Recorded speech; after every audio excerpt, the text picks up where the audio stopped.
In the name of the Holy Trinity, one God, Amen. Please be seated. Today I'd like to share some thoughts on the meaning of the cross. What does the cross mean to you? Since I was ordained, I've gotten a lot of crosses, as you can imagine. People like to give priests crosses. And for every one, there is a story. I brought a couple of crosses to show today. I'm not sure you can see them from where you are. This one is made out of upcycled copper wire by a beloved elder from my first parish, St. Matthew's in Austin. Danny Henshaw used to make these before he was gathered into the nearer presence of God. He used to make these. He was in prison ministry in Texas, and he used to make these and take them with him to give to those who were imprisoned whom he visited. And he gave me one too. This one I bought because it moved me so. It's made from wooden matchsticks by someone unknown, but so creative, so elegant, so simple, and the sort of play on the idea of a wooden cross made of tiny bits of wood. But every cross I have has a story. The most important one to me, the most precious one to me, is the one I'm wearing. And it was a gift from my sculptor friend, Chloe Gunn Blackburn. She designed it. And she had it cast. She made it out of geranium stems and rope, string. She had it cast in bronze and in silver and gave it to me for my ordination. This is the woman I often tell each of you all about when we talk about our travels. She's the elder we traveled to London to visit, now 92. All of these crosses are particularly tender to me because when I look at them and I hold them and think about them, I think about what they say about the faith of the people who made them, their creativity, their faith, what it says about their faith, what it says about mine, that I cherish them so. And when I really, really sit with them and think about them, they take me to deep places in my spirit, places of blessing and of peace. 2,000 years ago, the cross meant something very different indeed. It meant really only one thing: horrendous death and suffering on the cross. Nothing cherished to hold or contemplate, but a life-size instrument of torture and humiliation and painful, painful death. In fact, the particular pain of crucifixion was so strong and so unique that it became an adjective in Latin, one that came into our language about 500 years ago, in a word you know well: excruciating. And the cross was such an abhorrent symbol that it was never used in Christian art for 300 years after Jesus' death, because it was so associated with torture and cruelty. But when Emperor Constantine, ended crucifixion right after his battle at Milvian Bridge in 312, ended crucifixion and elevated the faith of his mother Helena and the cross, it became a completely different thing. None of the Gospels spells out Jesus' physical suffering. They didn't need to. The early Christians, the authors, the audiences of the Gospels lived under Roman rule. They knew very well what it meant. They knew how horrible it was. Crucifixion was a public event.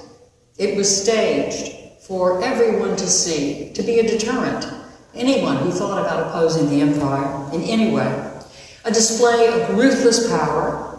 It was a punishment specifically for treason and for murder. And it was meted out not to Roman citizens, but to common people, the hoi polloi. Our short gospel reading tells us about Jesus' time on the cross And it ends before Jesus' final words and his final breath. Like the other synoptic accounts, Mark and Matthew, it paints a harrowing picture of the cruel derision, the mockery, the scorn that Jesus endured from the leaders, the soldiers, and even one of the thieves who was being crucified beside him. Hateful insults fill the air, but Jesus has the first word and the last. Those words, unique to Luke's account, show that Jesus' faith has lifted him above it all. Jesus said, "Father, forgive them, for they do not know what they are doing." They do not know what they are doing. Nor did they. None of them. The soldiers didn't even know who they really were themselves. They didn't know they were pawns in an enormous authoritarian system, a network of oppression through which the Roman Empire maintained its power. When Augustus established the empire about 30 years before Jesus was born, he created peace in that great, expansive part of the world, in Europe and all the way around the Mediterranean, all their territories. It was called the Pax Romana, and it lasted 200 years. No enormous conquesting and battles. Augustus knew better. But that peace had to be maintained rigorously at the local level. And that meant using whatever power it took, whatever brutal punishment, including the crucifixion, it took to maintain peace. So the soldiers at the cross probably thought that's what they were doing. They were maintaining the peace, keeping the peace. But that wasn't all. Pontius Pilate, of course, knew who he was. He was the governor of Roman Judea. Judea was notoriously unruly. A small province on the eastern edge of the empire. It had just been recaptured in about a few years after Jesus was born. And as we all know, the revolt that broke out in 66 led to the utter destruction of Jerusalem, the razing of the temple and of the whole city. I think that kind of threat was always under the surface in Judea. So when Jesus' challenge to the temple authorities led to civil disorder there, and it was at the worst possible time, it was the celebration of the Passover. Jerusalem was packed with faithful Jews, pilgrims from all over the world, the known world. Pilate had no qualms about killing a simple Galilean rabbi to put an end to it. That was his job. And he thought that that's what he was doing. But it wasn't all. None of them could really know what they were doing. Not even the disciples who were witnessing at a distance, because none of them knew who Jesus really was. All of that would be revealed after his resurrection. And then only to a few people, only to a few of them. So none of them knew what they were really doing. What they were doing was taking part in the key event in God's plan for salvation. Even Jesus probably couldn't have known completely, but he had faith, grounded in the Psalms and in the prophets like Jeremiah.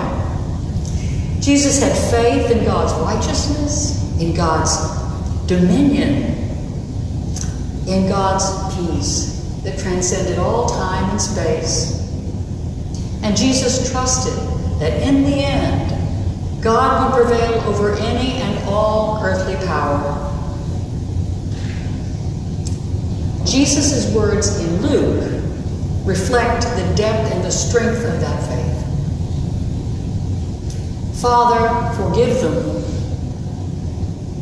Today you will be with me in paradise. Only in Luke do we read that the other two men on the cross spoke at all. One joined in the mocking, as you heard, The other defended Jesus. Then he added, Jesus, remember me when you come into your kingdom. And Jesus replied, truly I tell you, today you will be with me in paradise. Father, forgive them. Today you will be with me in paradise. You know that all three Gospels were written separately and for different communities at different times, particularly Mark, which was written first, and that Gospel was the model, the outline for the unfolding events of, as they were told in Luke and Matthew, and both of those Gospels included many of the details from Mark's Gospel. But every Gospel emphasizes a different facet of Jesus' ministry and of his own personality, his character. Luke's account of this climactic moment actually diverges significantly from Mark's and of Matthew's, which followed Mark very closely. It's all in Jesus' words, the ones he says and the ones he does not say. As I noted before, in Luke alone, Jesus prays aloud for God to forgive all those who condemned him, mocked him, tortured him, and crucified him. And only in Luke, Jesus promises the good thief that paradise awaits them both.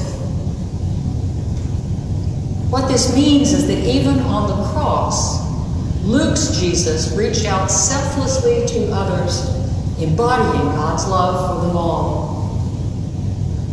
And there's another important difference. At the very end, the few verses after our text, who could forget Jesus is crying out, my God, why have you forsaken me? That's in Mark and Matthew, but not in Luke. In Luke, instead, Jesus says, Father, into your hands I commend my spirit.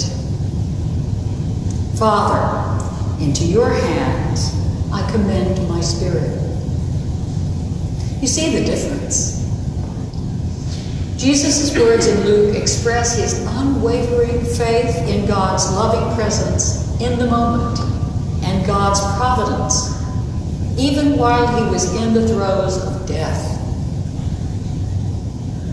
And these words have given courage to Christian martyrs down through the ages and right down to our own. Every one of us has to endure times of suffering in body, mind, or spirit.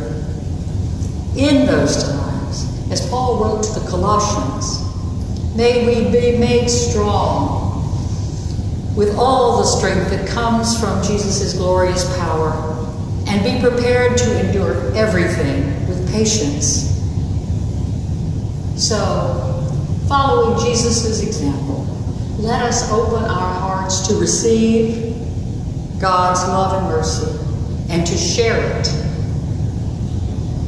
wherever we are and however we are, so that whatever cross each of us has to bear can be a blessing for others and even may become a portal to paradise.